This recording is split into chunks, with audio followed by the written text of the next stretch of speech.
Olá, olá, olá, boa tarde. E aí, buenas? Tranquilinho? Vamos continuar com as nossas ferramentas de compreensão e interpretação de texto, tá? Os aspectos linguísticos contidos dentro do texto, dessa única unidade de sentido que esconde aí várias pistas para a gente poder compreender e interpretar corretamente os textos, tá? É extremamente importante para a gente fazer as provas do Enem e da URGS, beleza? Fica comigo, vamos lá. Se você falar com um homem numa linguagem que ele compreende, isso entra na cabeça dele. Se você falar com ele em sua própria linguagem, você atinge seu coração. O que é esta linguagem que Nelson Mandela está falando?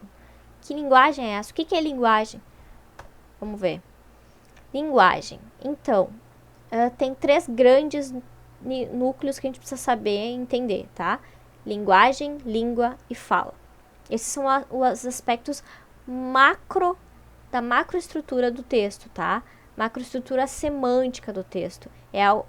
Vai para além do texto, mas que a gente traz para dentro do texto para compreender ele, tá? Linguagem, língua e fala. Linguagem, então, é tudo aquilo que a gente utiliza para se comunicar em sociedade, tá? Tem uma função social. Tudo que a gente se comunica é a linguagem, tá? A forma como a gente se apresenta para o mundo é a nossa linguagem. A forma como a gente se veste está comunicando algo.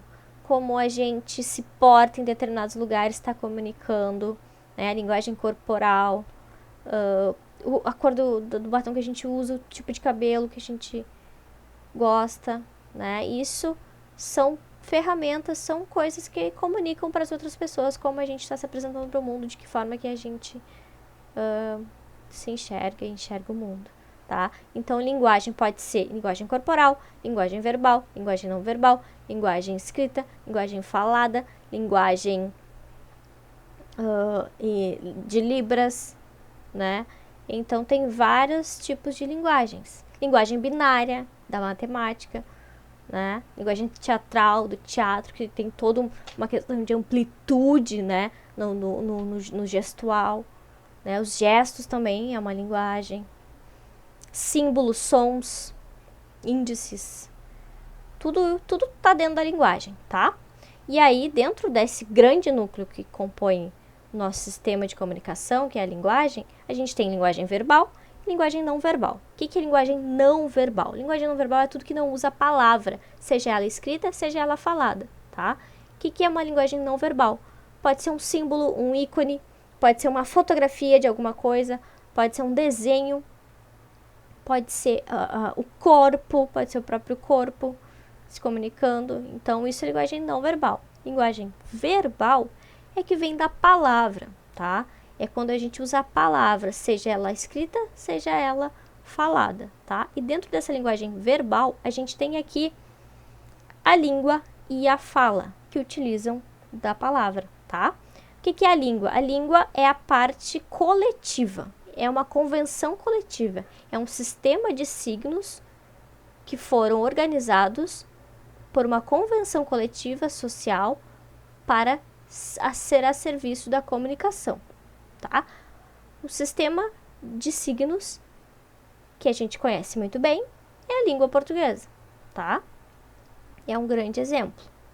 Fala. O que é a fala? Fala, ela é individual.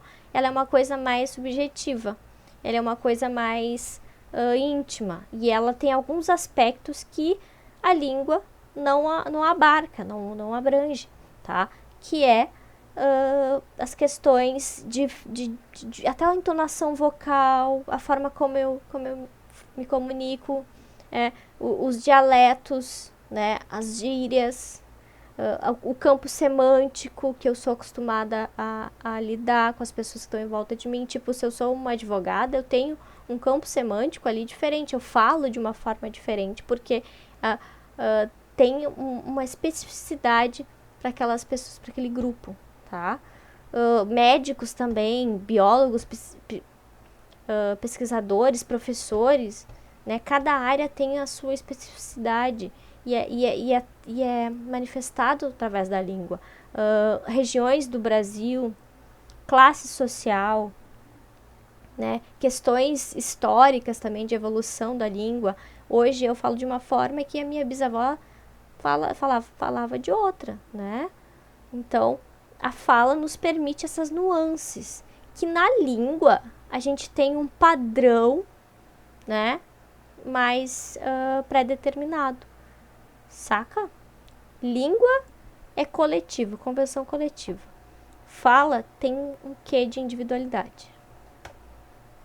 Dentro dessa linguagem verbal e dentro da fala e da língua, a gente tem um sistema de signos que compõem a língua portuguesa, a língua inglesa, a língua alemã, tá? E esse conjunto de signos, ele está dividido em significante e significado. Um signo tem um significante e um significado.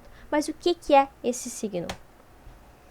Ó, peguei uma citação lá de Saussure, que é o pai da linguística, que diz: um signo é tudo aquilo que os outros não são. O que ele está dizendo com isso, basicamente? Que esta caneta só é uma caneta porque ela não é um lápis. Ela não tem características de lápis.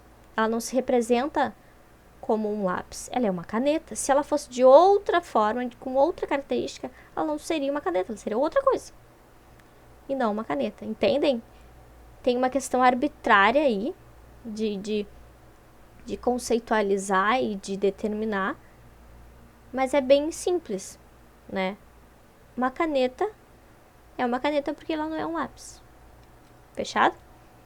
E esse signo aqui, signo caneta, que representa a realidade, vocês estão vendo uma representação, vocês estão vendo um vídeo, né? Porque vocês não estão com a caneta aí na mão. Eu que tô. Esse signo, ele é dividido em significante e significado, tá? O que é o significante? O significante é a representação, que é o que vocês estão olhando aí na tela. É a representação da caneta, tá? E essa representação, então, ela pode ser por meio da palavra, que nem eu escrevi aqui, ó. Vou olhar pra vocês, mostrar. Dá pra ver? Né? Por meio do verbo, da palavra. Pode ser por meio do desenho, pode ser por meio de uma imagem, pode ser por meio de um vídeo. Enfim, um símbolo, alguma coisa que remeta à caneta, tá? E o que é o significado, então? O significado é o conceito daquilo, a convenção do que é aquele signo. O que é o signo caneta? Caneta é, ó, me dei ao trabalho de olhar aqui no WISE, conceito de caneta. Vamos lá. Caneta, utensílio que contém tinta para escrever ou desenhar, tá? Esse é o conceito de caneta, tá? Esse é o significado. Então, o signo caneta pode ter várias representações e ele tem esse significado, que é um significado coletivo, né? Feito por uma convenção coletiva, que caneta é isso, tá? Dentro, então, de significante e significado, a gente tem algumas coisas. Ó, sobre a representação, então, como eu já falei, posso representar a caneta por meio de um vídeo, que vocês estão vendo, por uma foto, posso tirar uma foto da caneta, eu posso escrever e representar de forma verbal. Eu posso, sei lá, trazer um ícone, alguma coisa que represente. Então, há várias formas de representação dos signos. Eu coloquei alguns ali. Prestem atenção aí nessa foto. Tem duas meninas, duas mulheres se abraçando, duas mulheres negras ao ar livre se abraçando. Parece que estão na praia.